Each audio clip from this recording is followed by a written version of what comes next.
नमस्कार। आत्मदीपो भव भाग 2 की अगली कड़ी में आपका स्वागत है।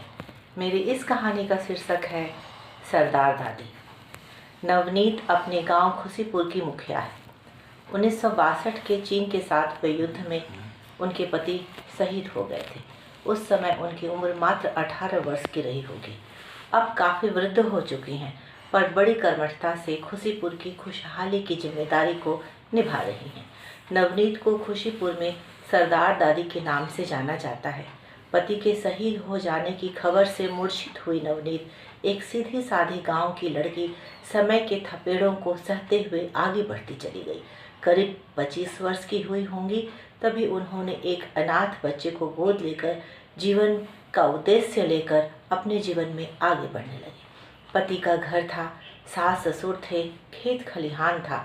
नवनीत के सास ससुर अपनी शेर दिल बहादुर बहू को बहुत प्यार करते थे। आपस में मिलजुल कर प्यार के साथ रहते थे। समरजीत को गोद लेने के बाद नवनीत उसे पालने, पढ़ाने, लिखाने और उसके अच्छे स्वास्थ्य के लिए हमेशा प्रयासरत रहती थी और अपने आप को व्यस्त रखती थी। समरजीत दादा दादी और नवनीत का बहुत दुलारा था।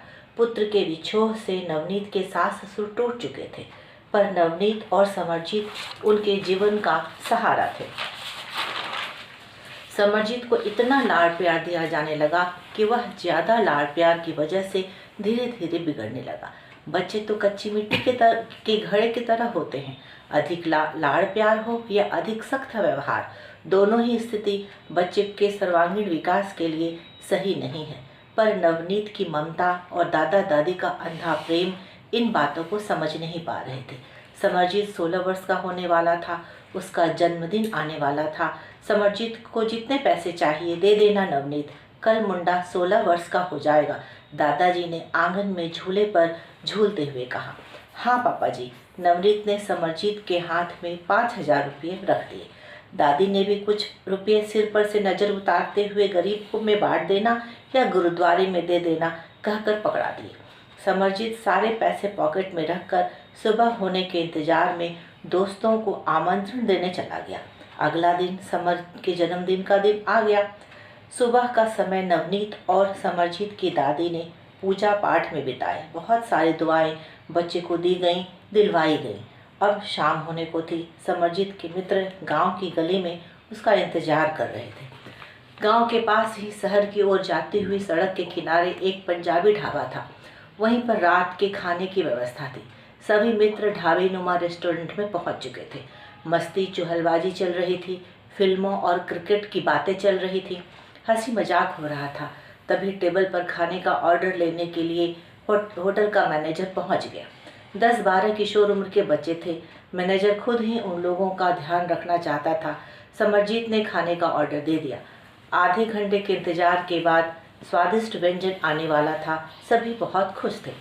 उन्हीं दोस्तों में एक बबलू नाम का एक लड़का था जो कि नशे का आदी था। उसने समरजीत को बिना बताए ही शराब की कुछ बोतलें भी ऑर्डर कर दिए थे। अब खाने के साथ पीने का भी इंतजाम हो गया था। समरजीत डर कर बोल पड़ा, ये क्या बबलू, मेरे पास इनके लिए पैसे नहीं हैं, मैं नहीं पीऊँगा, चलो हटाओ इन बोतलों को मेरे पास से। बबलू ने समरजीत का हाथ पकड़ते हुए कहा, चल पैसे मैं भर दूंगा, तो चिंता न कर, पी कर देख, अच्छा ना लगे तो छोड़ देना। ऐसा कहकर उसने थोड़ा थोड़ा शराब सभी मित्रों को परोस दिया।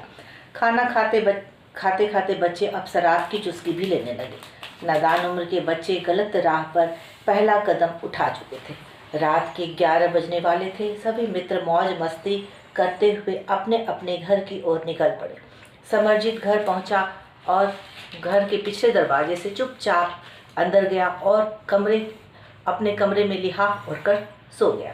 नवनीत को कुछ आहट सा लगा तो वह समरजीत के कमरे में गई और सोचा, थक गया होगा, सोने देती हूँ, सुबह जल्दी उठा दूंगी, और वापस अपने कमरे में चली गई। लिहाफ ओढ़े समरजीत जाग रहा था। वह विचित्र सा अनुभव कर रहा था, कभी अच्छा, कभी बुरा, कभी ग्लानि तो कभी खुशी। अपने अंदर की उमड़ती भावनाओं और उसके द्वंद्वों से लड़ते लड़ते उसकी आंख लग गई और वह सो गया। भावनाओं के अंतर्द्वंद में कुछ समय के लिए बुराई का पलड़ा भारी पड़ गया और समरजीत बबलू के साथ कुसंग के चक्रव्यूह में फंस गया। बबलू और समरजीत रोज थोड़ी थोड़ी शराब पीने लगे और धीरे धीरे समरजीत को नशे की लत लग गई। नवनीत की मोह ममता और अंधे प्यार ने एक ऐसा जाल बुन रखा था कि वह सच्चाई समझते हुए भी नासमझ सी हो रही थी, अपने बेटे को संभालने में असमर्थ हो रही थी। गलत आदतों का शिकार समरजीत पढ़ाई में पिछड़ने लगा और 12वीं की परीक्षा में फेल हो गया।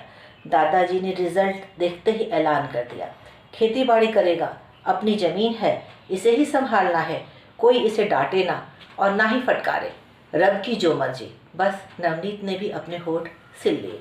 नवनीत को अपने बेटे की नशे की लत के बारे में पता चल चुका था, पर वह अपने सास ससुर को बताना नहीं चाहती थी। वह समरजीत को नशे की आदत से मुक्त कराने के लिए संकल्पबद्ध थी, कटिबद्ध थी, प्रतिबद्ध थी। सिर्फ अपने बेटे ही नहीं, गांव के युवा पीढ़ी को जो भटकाव की स्थिति से गुजर रहे थे, सभी को सही मार्ग पर लाने के लिए नवनीत ने अपने संकल्प को कार्यान्वित करना शुरू कर दिया। अपने गांव खुशीपुर की सभी महिलाओं को संगठित करना शुरू कर दिया। इसी बीच गांव में मुखिया का चुनाव भी होने वाला था। नवनीत ने नामांकन पत्र भर दिया। वीर शहीद की पत्नी, गांव के समृद्ध किसान की बहू और खुद भी 12वीं पास थी, इसलिए आसानी से मुखिया निर्वाचित हो गई। गांव की महिलाओं का समर्थन तो था ही, नवनीत की नारी शक्ति काम कर गई।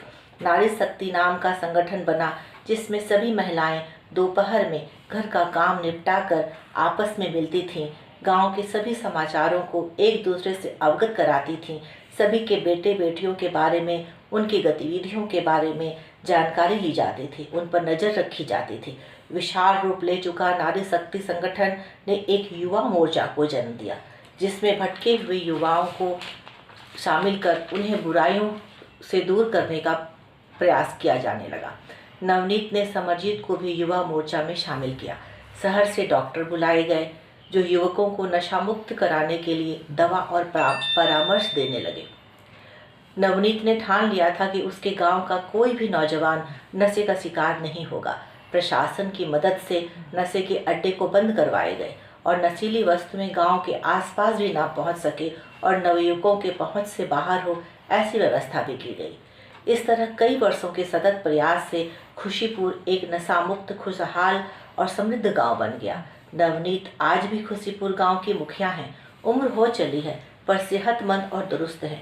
बेटा समरजीत खेतीबाड़ी संभालते हैं, माँ की तरह निष्ठावान होकर गांव और समाज की सेवा करते हैं। नवनीत के पोते पोतियां अच्छी तरह पढ़ाई कर देश और प्रदेश का नाम रोशन कर रहे हैं। नवनीत अब अपने नाम से नहीं, बल्कि सरदार दादी के नाम से विख्यात है। पूरे गांव उन्हें सरदार दादी कहकर पुकारता है और उनको नमन करता है। धन्यवाद। आत्मदीपो भव।